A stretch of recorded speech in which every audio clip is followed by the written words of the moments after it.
Hey there, Eduardo. Let's take a look at your new set of essays. Okay, pollution. Let's see what you're saying about this now. Okay, politicians, environmentalists, and urban planners have been debating for decades on how to tackle the increasing contamination of major cities. You don't need the. This essay will discuss the main reasons and solutions using examples from recent publications and policies to demonstrate points and prove arguments. Okay. There is ample evidence that the major factor contributing to pollution in populated areas is the increase in traffic numbers. The central reason behind this is twofold. Firstly, due to cars being more affordable.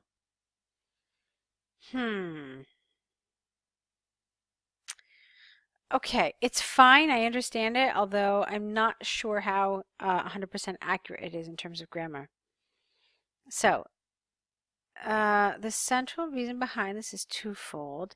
Firstly, nowadays cars are more affordable. So you see, this is something that really needs a verb here, and you didn't have one. Okay, secondly, the lack of see, this is another one. It's not a full sentence. There's no verb. Okay, so what you're essentially giving me is like a bulleted list, and that's not going to be okay. So secondly, there is a lack of investment in public transport. However, and I'm going to be pretty firm about this, you have reason one, you have to have support one. You have reason two, you should have support two. Otherwise, it just looks like a bulleted list, and that's not a paragraph. Okay, for example, recent publications state that Sydney would need a minimum investment of at least $5 billion in its rail system to match that of similar sized cities. Therefore, it is conclusively clear that air pollution levels have risen dramatically due to the drastic increase in CO2 emissions.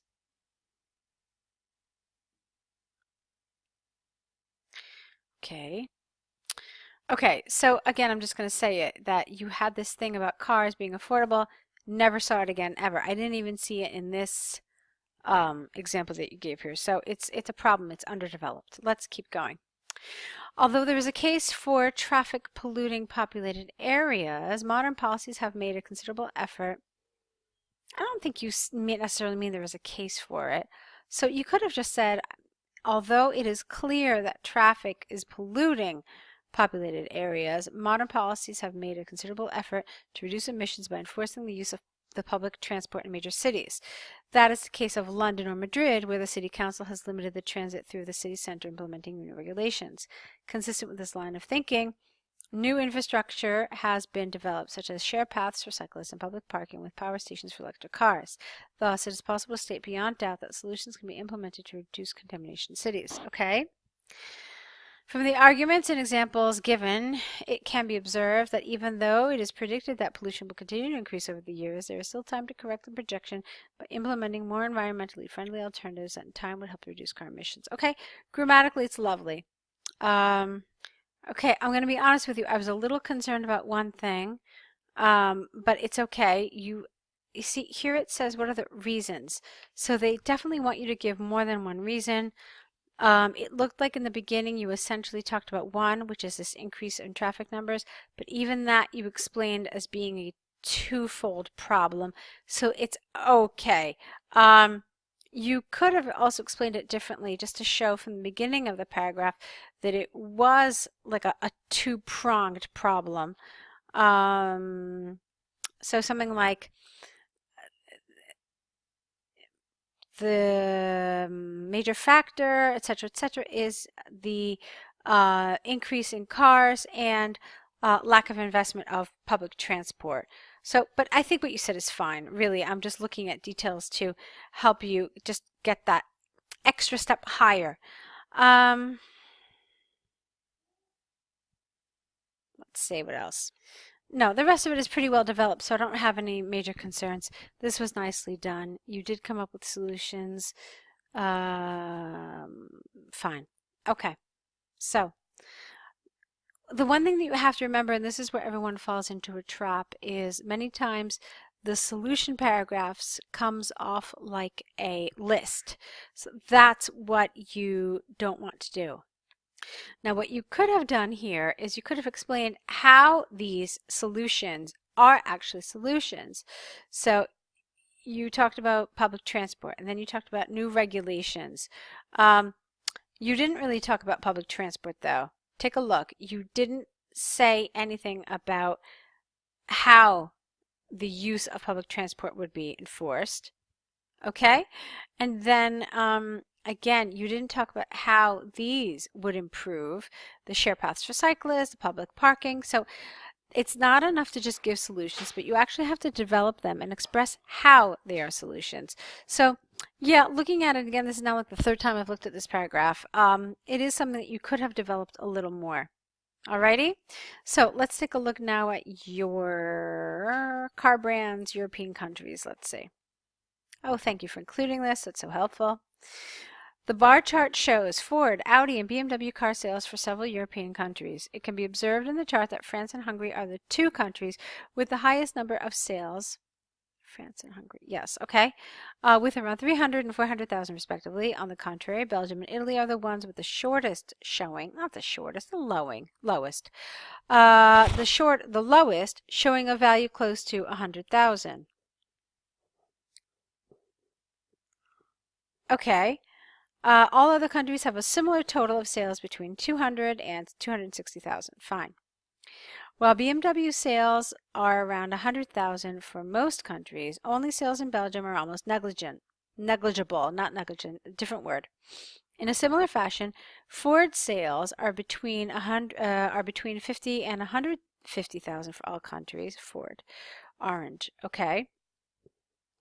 Except Italy and Germany, where sales are not above 20,000. Audi sales fluctuate across countries from almost nil, Audi, purple, okay, all the way up to 120,000. Okay, you didn't tell me where, though. You didn't tell me which countries these occurred in.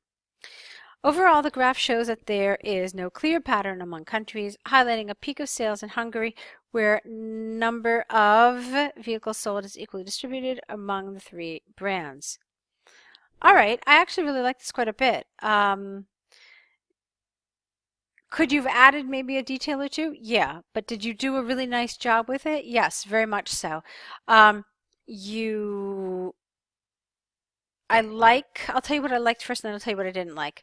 So, first of all, I know the three car companies. Second of all, this paragraph was good in terms of giving me a overview, understanding what's happening with the total country numbers. So now I know France, Hungary, Belgium, and Italy. Okay, I know their numbers. Then, let's see. You talked about the individual car companies. That was very useful. This is a place that a lot of people neglect to write about. In terms of countries, you now mentioned a new country. You mentioned Germany.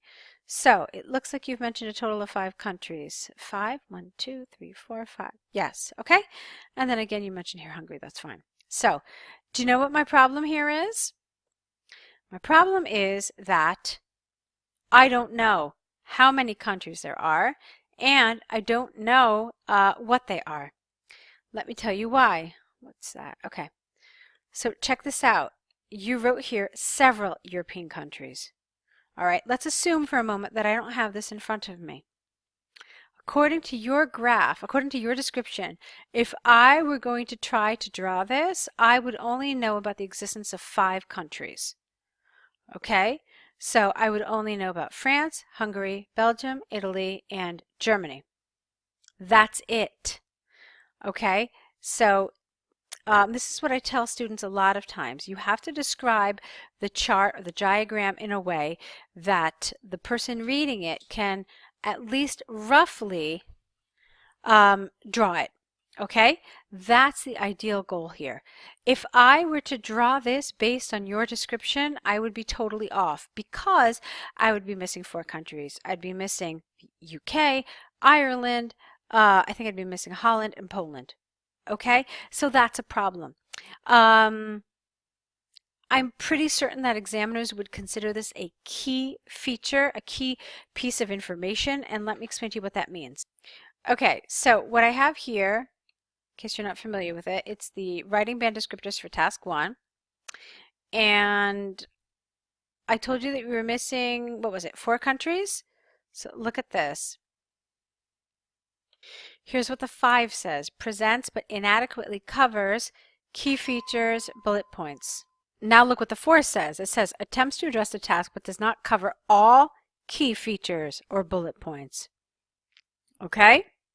So, depending on the rest of your answer, the examiner may say, he didn't cover all the key features.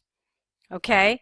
Or maybe he would say, well, yeah, he presented all the key features, but he didn't adequately cover them.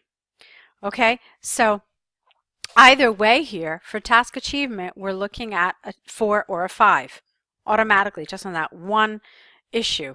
Okay, so this is why it's really important. I'm not saying you have to write detailed information about everything, but you absolutely have to mention all the countries. Now, what you could have done here to make your life really easy is just as you wrote Ford, Audi, BMW, you could have right here in parentheses written the name of these countries, and then you would be fine. You would be in a safe zone. So at least the person reading it would know that there were 9 countries. 1, 2, 3, 4, 5, 6, 7, 8, 9. Yeah, nine countries in question. All right, so keep that in mind when you're writing this. Of course, when you correct it appropriately. Okay, and just keep it in mind for the next time you write a task 1. That all of this information on the outside of the chart is really important. So that's about it. Go ahead and correct these, return them back to us corrected, and write your next set. Okay, I hope you found that helpful.